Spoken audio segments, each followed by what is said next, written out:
Coba pikirkan kata film animasi. Apa yang muncul di benak kalian? Princess Disney, hewan yang bisa bicara, cerita yang selalu berakhir bahagia. Selama puluhan tahun, Hollywood telah membangun sebuah mitos yang sangat kuat, hingga mendarah daging di pikiran kita, yaitu film animasi adalah untuk tontonan anak-anak. Tapi, bagaimana jika mitos itu tidak sepenuhnya benar? Bagaimana jika medium yang sama yang memberikan kita karakter lucu juga mampu menyajikan cerita tentang trauma perang yang brutal, krisis eksistensi yang mendalam, dan kritik sosial yang tajam? Inilah salah satu mitos terbesar Hollywood. Mitos ini tidak muncul begitu aja.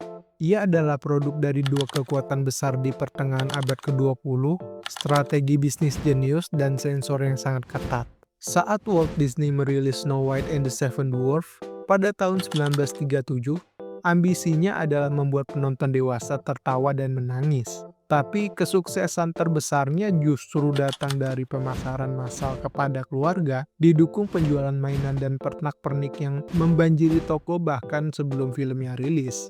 Model hiburan keluarga ini membuktikan sangat menguntungkan dan menjadi blueprint bagi industri film animasi. Sebelum tahun 1934, kartun seperti Betty Boop seringkali berisi humor dewasa dan konten yang bisa dibilang cabi. Namun, aturan sensor ketat yang dikenal sebagai Hays Code membersihkan semua itu. Film dilarang menampilkan tema-tema yang dianggap tidak bermoral, memaksa semua studio, termasuk animasi, untuk bermain di jalur aman. Kombinasi model bisnis Disney dan sensor ketat inilah yang akhirnya mencap animasi sebagai medium yang ramah anak. Legenda studio Ghibli, Hayao Miyazaki, secara sadar membuat film seperti The Wind Rises untuk audiens dewasa. Dan Brad Bird, sutradara The Incredibles, menegaskan bahwa film adalah film. Animator yang baik berpikir seperti aktor yang baik, mempertimbangkan makna di balik setiap gerakan.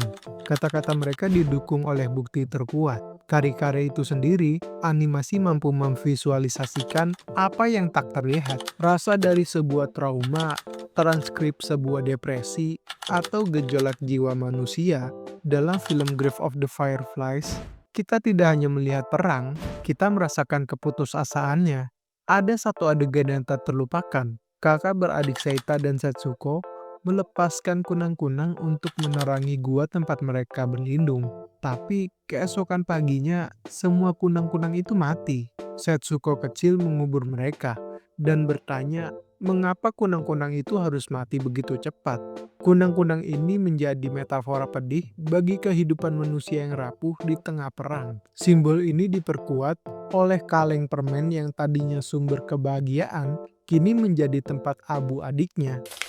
Dalam Waltz with Bashir, sutradara Arif Folman menggunakan animasi untuk merekonstruksi ingatan yang hilang tentang pembantaian zebra dan Satila. Selama hampir 90 menit, kita dihanyuti oleh visual yang surreal. Lalu, di akhir film, animasi ini memudar dan digantikan oleh rekaman berita asli yang mengerikan. Peralihan ini menghancurkan jarak aman kita, memaksa penonton untuk menghadapi realita trauma yang tak bisa kita bayangkan sebelumnya. Pixar, yang sering dianggap studio film keluarga, apalagi dia berada di bawah naungan Disney, justru adalah master dalam menyajikan tema dewasa. Montase pembuka film Up yang berjudul Marriage Life, tanpa satu dialog pun, merangkum seluruh kisah cinta, impian, kesedihan karena tidak bisa memiliki anak, hingga kematian. Sebuah mahakarya penceritaan emosional hanya dalam waktu 4 menit. Atau pengorbanan Bing Bong di Inside Out. Teman imajiner masa kecil ini membiarkan dirinya memudar menjadi ketiadaan agar Joy bisa menyelamatkan Riley. Ini bukan sekadar kematian karakter, ini adalah metafora sempurna tentang proses kedewasaan, keharusan melepaskan kepolosan masa kecil.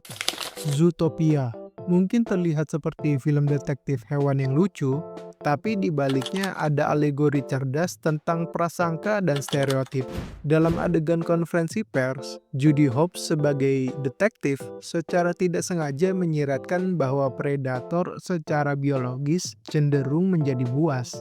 Kamera langsung menyoroti sahabatnya, Nick Wilde, yang wajahnya berubah dari bangga menjadi terluka dan dikhianati, sebuah penggambaran brilian tentang bagaimana bias yang tak disadari bisa melukai orang terdekat kita. Spider-Man Into the Spider-Verse merevolusi animasi mainstream. Mereka memasukkan elemen buku komik seperti panel, gelembung pikiran, dan teks komik akurat langsung ke dalam layar. Lebih dari itu, mereka menggunakan frame rate yang berbeda. Miles Morales yang belum berpengalaman bergerak sedikit kaku, sementara Peter Parker yang sudah berpengalaman bergerak lebih mulus. Saat Morales akhirnya percaya diri, animasinya ikut berubah. Jadi apakah animasi mediumnya hanya untuk anak-anak? Bukti telah berbicara.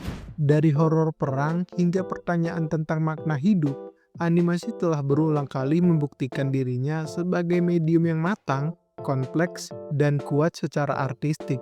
Mitos ini mungkin masih bertahan untuk strategi pemasaran, tapi di layar lebar dan di dunia sinema secara keseluruhan, itu lain cerita. Platform streaming kini menjadi rumah bagi gelombang baru animasi dewasa yang berani, seperti BoJack Horseman yang mengeksplorasi depresi, atau Arcane dengan narasi kelam tentang kekuasaan dan trauma.